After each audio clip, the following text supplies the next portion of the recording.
দেবলীনা সরকার বাংলার মুকুটের নতুন পালক। বিশ্ব দরবারে খ্যাতি পেল বঙ্গতনয়ার আবিষ্কার।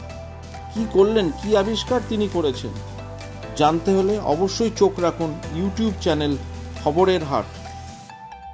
ভিডিওটি শেষ পর্যন্ত দেখে যদি আপনাদের পছন্দ হয় তাহলে অবশ্যই চ্যানেলটিকে সাবস্ক্রাইব করে পাশে থাকবেন, লাইক ও শেয়ারও করবেন।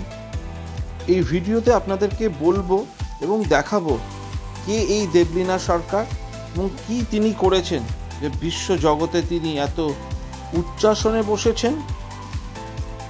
দেবলীনা সরকার বাটানগরের মেয়ে। সে নবনালন্দা স্কুলের প্রাক্তনী Debalina Sarkar. Indian School of Mines Germany, Wurzburg বিশ্ববিদ্যালয়ে আমেরিকা, এখন ম্যাসাচুসেটস ইনস্টিটিউট অফ টেকনোলজি বা MITর প্রফেসর। ওখানে ন্যানো সাইবারনেটিক বায়োমেট্রিক ল্যাবের চিফ সায়েন্টিস্ট। অবশ্য এই চিপ বানিয়েই যে দেবলীনা থেমে গিয়েছেন এমন নয়। MIT প্রফেসর তিনি। স্বপ্ন শুধুই নতুন নতুন আবিষ্কার। এবার সেই আবিষ্কারের নেশা দিয়েই বিশ্ব দরবারে নাম করল বঙ্গতনয়া। বাঙালির মেয়ের স্বপ্ন পূরণ বিদেশের মাটিতে। কি বানিয়েছে সে? একটা পাতলা চিপ। পাতলা মানে কতটা পাতলা? এটা ধূলিকণার থেকেও ছোট, তার থেকেও পাতলা। হাতে নিলেও কিছু বোঝাই সম্ভব না।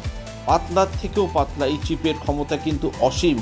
এগুলিকে ন্যানো ইলেকট্রিক বায়োসেন্সারগুলিতে ব্যবহার করা হয়। সহজ করে বললে খুব ছোট, ক্ষুদ্রাতি ক্ষুদ্র যে যন্ত্র, তাকে চালাতে এই চিপ লাগে। এই চিপকে চলতি বছরের সেরা আবিষ্কার বলা হচ্ছে বিভিন্ন সায়েন্স জার্নালে। এই বিশেষ চিপ তৈরি করেছে এক বঙ্গতনয়া। এই মুহূর্তে আরও একাধিক কাজে ব্যস্ত দেবলীনা। অতি কম শক্তিতে কাজ করবে এমন বৈদ্যুতিক প্যানেল এবং ক্যান্সারের মতন জটিল অসুখ সারাতে প্রযুক্তি কি করতে পারে, কিভাবে হতে পারে। মস্তিষ্কের গঠন আর তার পরিবর্তন, জটিল অসুখের সময় মস্তিষ্কের আচরণ নিয়ে পোস্ট ডক্টরাল করেছেন দেবলীনা। সেই অভিজ্ঞতা থেকেই তৈরি করছেন তিনি চিপ। দেবলীনার আশা চপের হাত ধরে অসাধ্য সাধন হতে পারে। জটিল রোগ সেরে যাওয়া কিংবা মনে রাখার ক্ষমতা বাড়ানো।